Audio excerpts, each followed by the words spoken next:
এখন একটু রেডি হলাম, আমি অনুরাগ আর বাবা আমরা তিনজনে বেরোচ্ছি, একটু এদিক ওদিক ঘুরবো আর কি। বেরিয়ে পড়লাম আমি, বাবা আর প্রগতি। গাড়ি নিয়েই বেরিয়েছি, কিন্তু বেরোনোর সময় যা ঝড় শুরু হলো ধুলোর, বাপরে! আজকে যেটা বুঝতে পারছি আমি, প্রচণ্ড ঝড় বৃষ্টি কিন্তু আসতে চলেছে।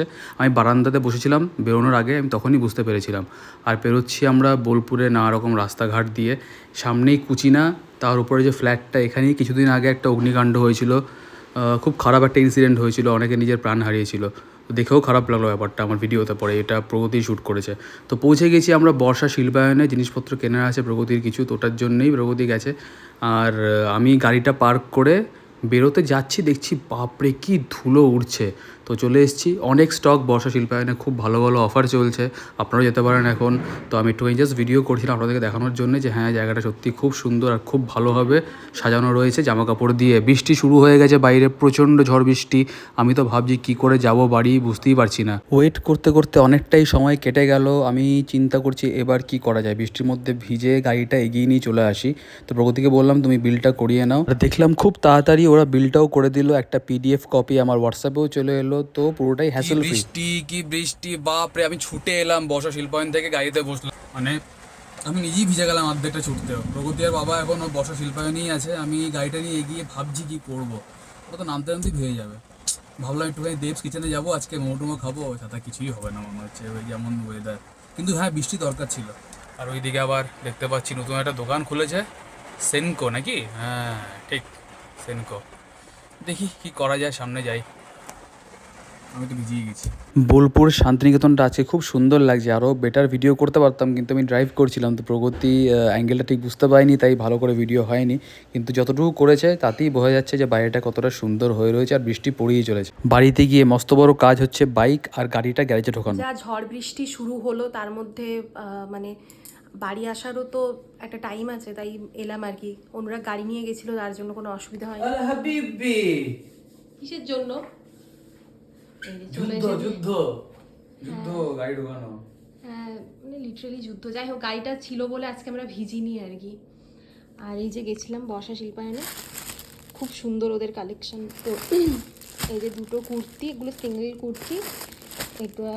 এটা হচ্ছে স্ট্রেট প্যান্ট, আর এগুলো হচ্ছে টু পিস। খুব সুন্দর প্রত্যেকটা জিনিস। এগুলো আমার পয়লা বৈশাখের গিফট, আমাকে বাবা গিফট করেছে এগুলো সব। তোমার জামাগুলো স্টকটা দেখাও, বাবা এনেছে। অনুরাগটা এমন চাখর হয়েছে, এই চা বানাচ্ছে এসে। মানে আমরা ভেবেছিলাম ওখানে জিনিস টিনিস কেনার পর পাশেই হচ্ছে একটা খুব ভালো দোকান আছে, মানে রেস্টুরেন্ট, ওই দেবস কিচেন, ওখানে আমরা ভেবেছিলাম মোমো বা রোল কিছু একটা খাবো। এমন বৃষ্টি শুরু হলো, বিরক্তিকর।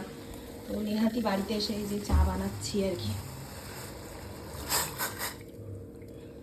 এবার ডিনার করার পালা। আমি রুটি খাবো, মাছ ছিল দুপুরের যেটা, সেটা দিয়ে রুটিটা খেয়ে নেবো।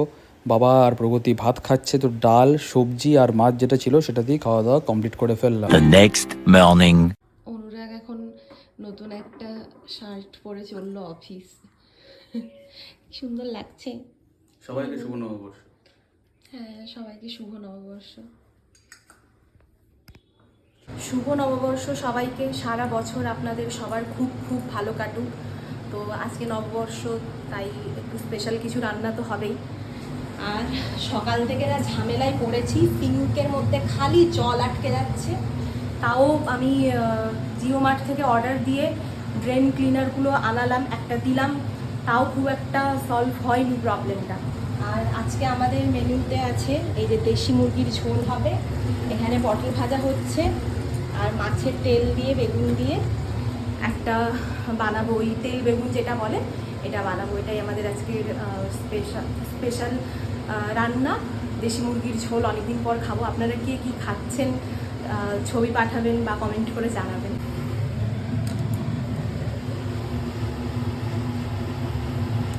একটু ভাজা হয়ে গেছে, এবার এটার মধ্যে কাঁচা লঙ্কা আর কাঁচা পেঁয়াজ দিয়ে ভালো করে ভেজে নেব।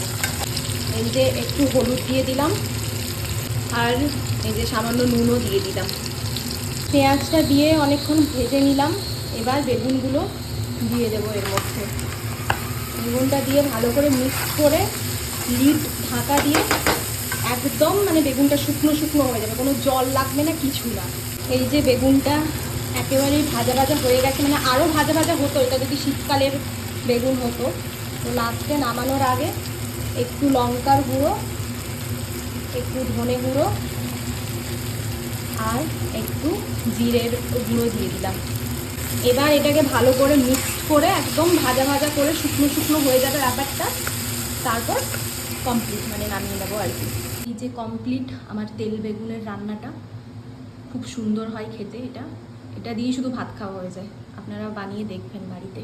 এই যে এখানে মশলা কষানো হচ্ছে দেশি মুরগিটা বানানোর জন্য, আর এখানে ম্যারিনেট করে রেখেছি দুটো বড় বড় লেগ।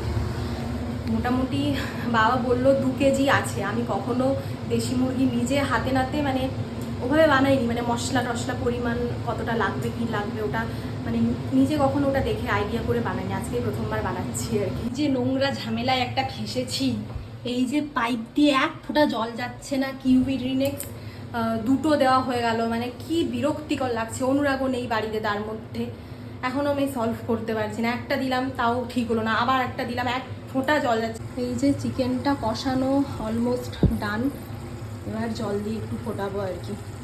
এই যে প্রগতি অনেক যুদ্ধ করেছে আজকে, অনেক কিছু সামলেছে একলা নিজে, কল টল পয়সা করেছে, রাজমিস্ত্রি হয়ে গেছে, প্লাম্বার হয়ে গেছে, প্লাম্বার হয়ে গেছে, দেশি চিকেন হয়ে গেছে, দেশি চিকেন কমপ্লিট। চিমনিটাও পয়সা করতে হবে লোকটাকে, খুব বাজে অবস্থা চিমনির। তো চলুন আজকের এই ব্লগটা আমি এখানেই এন্ড করলাম। যদি কিছু ভালো লাগে ভিডিও লাইক কমেন্ট ফলো করতে বিষয় করতে ফলো লাইক করতে কমেন্ট কেমন লাগছে। দেখা হচ্ছে কালকে। টাটা বাই সবাইকে, ওয়ান্স মোর শুভ নববর্ষ।